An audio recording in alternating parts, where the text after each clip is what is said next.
did have a little mishap this morning.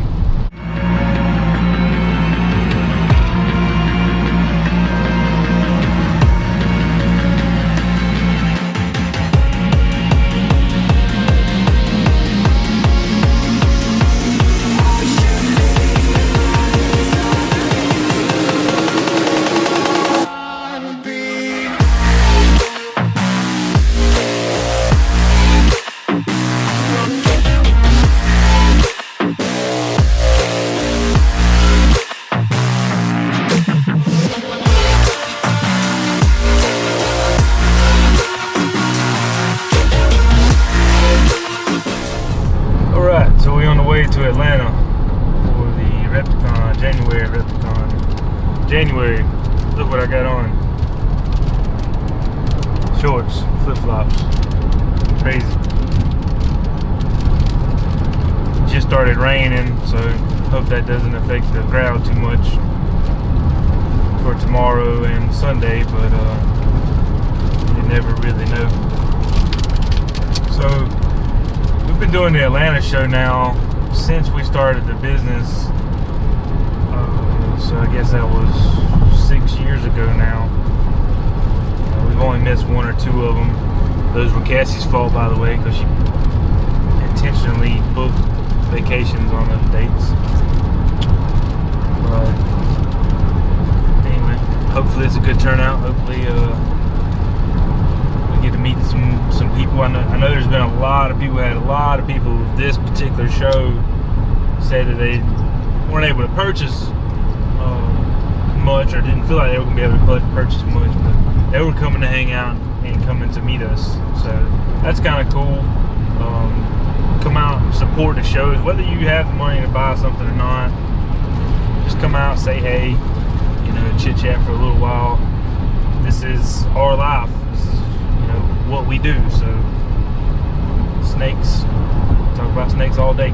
So I know everybody's got projects that they're working on, whether it's big or small or somewhere in the middle, don't matter. I still like talking about it. I still hear some very simple pairings that even still pique my interest sometimes. So come out and talk about those things. I did have a little mishap this morning. Well, let's start at the last show that we done, I think was a Columbia show. Y'all seen the flat tire. So put kind of a bad taste in my mouth about doing shows lately. Just been one thing after another with shows. We had some issues with Repticon on booking. On this show, we ended up getting two tables. Eric Walsh down at Monster Moore, if you've heard me mention him before. By the way, Eric, you need to get up here and film with us. We had two tables for Atlanta. Don't have very much inventory. I think we only have 40 or 50 snakes available right now. So we were just going to give Eric one because he needed one. So we were just going to have one table. We were planning on bringing both the kids. We were just going to do a small little setup, one table. We're spending some time with some family while we're up here too. They just had a loss in their family, so kind of a little bit more chill. Well, unfortunately, Eric's grandpa passed away this past week, and of course, he wasn't going to come do the show after that. So we ended up having to fill two tables. So I think he told me Monday that happened. And we had already planned on bringing both the kids, doing all these other things. This SUV, which is a GMC Acadia, and we absolutely love it, but to carry two kids on top of all of our show displays, banners, tablecloths, all the stuff that goes along with that, we didn't have enough room in here. There's no way we could have got everything in this car. So I've been contemplating about buying a trailer, a little small pull behind enclosed trailer for a while now. So I was like, you know what? Let's see if I can find one local. So I knew I wanted just a 4x6 enclosed trailer We can use it for various things. Pull behind our side-by-sides when we go out in the woods, possibly even camp out of it. It's kind of an idea I got going on. My parents can use it, Cassie's parents can use it, our friends can use it, we can use it. We can use it when we go on shows, we can use it when we go on vacation. So just numerous reasons why we can use this. I was able to find a really good deal on one down at Plain Old Trailers in Pearson, Georgia. Pearson, Georgia is almost at the Florida line. So Tuesday I caught them. They were closing early. Wednesday they were closed. So I had to go get this trailer yesterday. So I almost went all the way to Florida yesterday, picked this trailer up. But I think we're going to love it. So today, Friday, pack everything up in the trailer. The animals are in the back. Kids are in the back.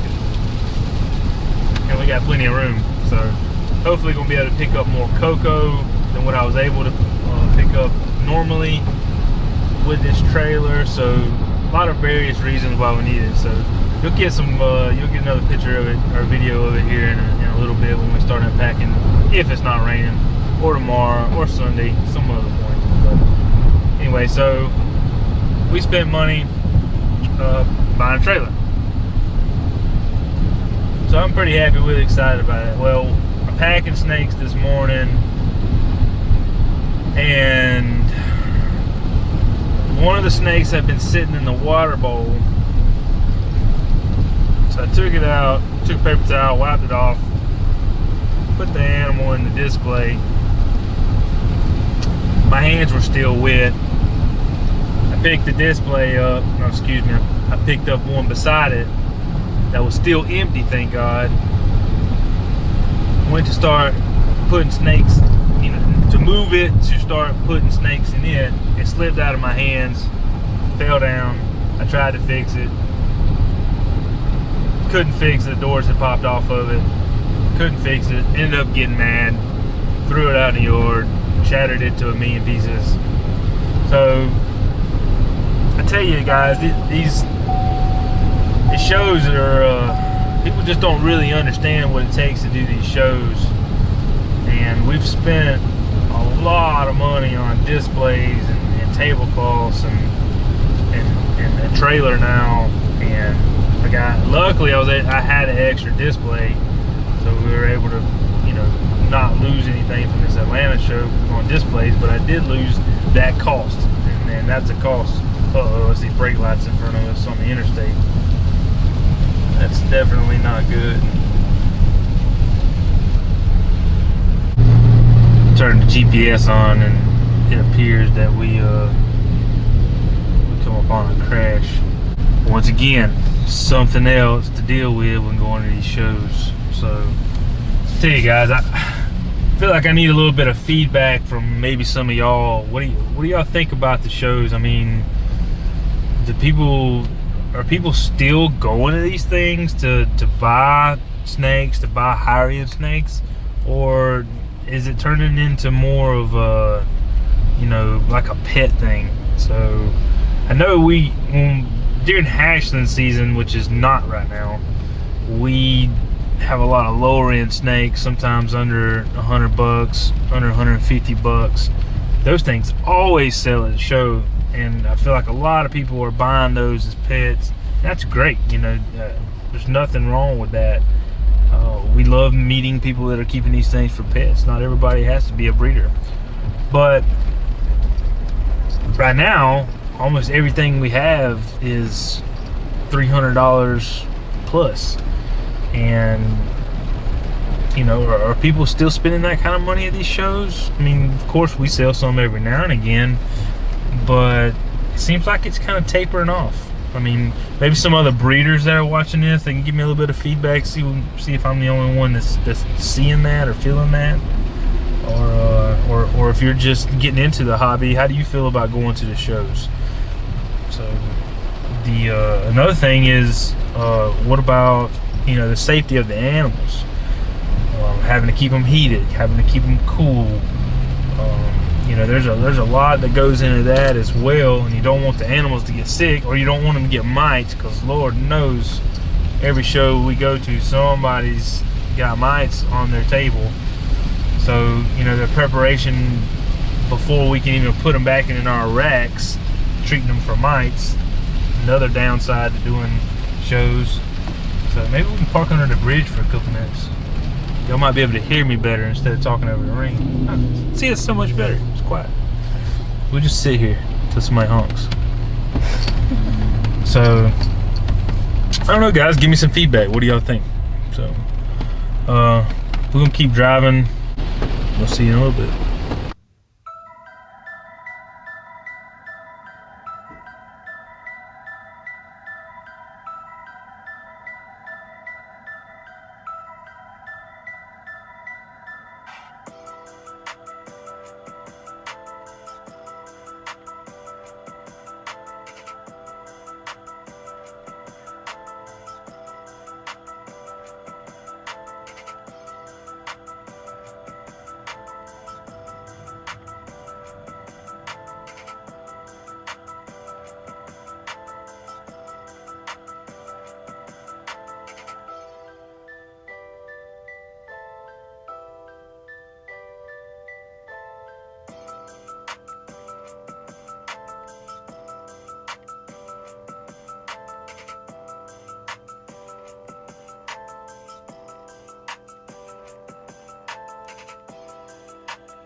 for watching our daddy's channel.